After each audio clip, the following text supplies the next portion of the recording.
Hello and welcome to Powerful PowerPoint. In this session, we'll be covering the selection pane. The selection pane is very useful in PowerPoint. It can help you understand how things are layered on your slide, and additionally, it has a few new tricks. So, as you see, we have this slide here where we've got a few images, we've got some text, and we've got a lovely little page rip in the middle of the screen. Now, to access the selection pane, you need to go to Arrange in your home section of the ribbon, and then go all the way down to Selection Pane. If you can't find it there, click on Search and type for Selection Pane, and then click on Display Selection Pane to get it appear on the right hand side. Now, once it appears on the right hand side, you will have these two options, Show All and Hide All. If you hit Hide All, everything disappears, and as you see, all of these shapes now have a cross into the eye, and if you hit Show all the eyes appear. So let's say you have something on a slide and you don't need it at the moment, but you might need it tomorrow, but for today's presentation you don't need it. You can just click on that and it will select over here in the selection pane, and you can then click the eye to hide it, and if you ever need it back on your slide, you can make it reappear by just clicking on the eye. We can also see that we have a group here. Now, if we click on the group, we can see that it's made of two freeform shapes, and it is here highlighted in a locked box. Now, we know it's a locked box because you don't have the little circles at all of the edges of the shape.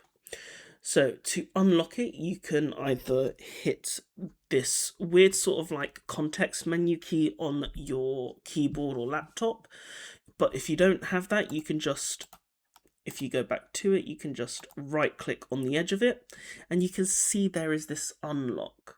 So you can unlock the shape. And if you unlock the shape, it basically means, whilst I accidentally moved the wrong thing, is you can end up moving this shape to wherever you want it to go. You can also undo that and leave it where it is, which is perfectly fine. If you need to expand it, you can also do that. So that's another key thing, but these sort of groups with freeform shapes are a little difficult to move around on your slides. Now, if you no longer want to move it and you're happy with where it's placed, you can just hit the little lock and it will lock it into place and no one can move it. Even going like this doesn't select it at all. So that's just something to know. But if we select these images, we know that they're behind this freeform group, and we can see it is underneath in the selection pane. So we have two content placeholders and a picture. These might be because of the way they were inserted, but that is just identifying the different types of content which is visible on your selection pane. So we have this content placeholder. We can rename this, for example, I'm just going to call it cats. You can rename it to cats. If you want to do something like an advanced morph between slides, you can end up renaming this with two exclamation marks. So I'm going to call it exclamation marks cats. And if we duplicate that slide, right click on that and change that picture to a different stock image, I'm going to change it to this sort of nightclub feel. If we then have a look at it, it's still got the same name, but if we were to apply a morph, for example, we can see that it changes on that preview.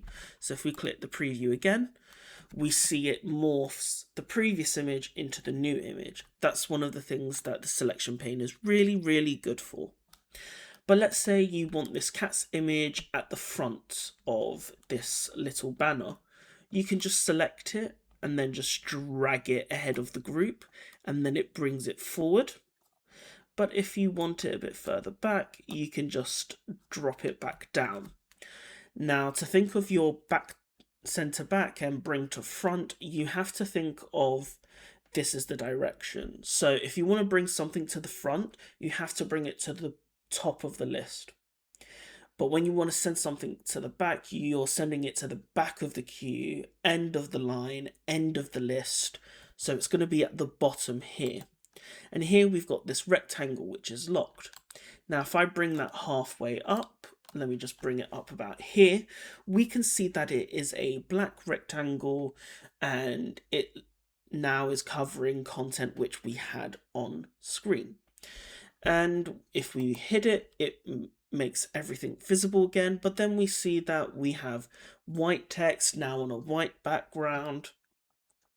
And if we bring that back into view by clicking the eye to fill it back in and remove the cross, we can then see that it is literally just a rectangle. It's not a background fill.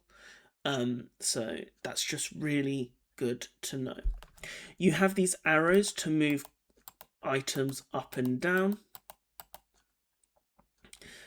And you can also, by holding Control, click multiple items and drag them as well, bring them all the way to the front. If I put it here and we move it slowly back, we can then start seeing that in action here. If I move it completely to the back, we see that those images disappear and they are behind that rectangle. And we can bring them forward as well by clicking those arrows up and down to move them to where we want them to go. Stay tuned for more powerful PowerPoint.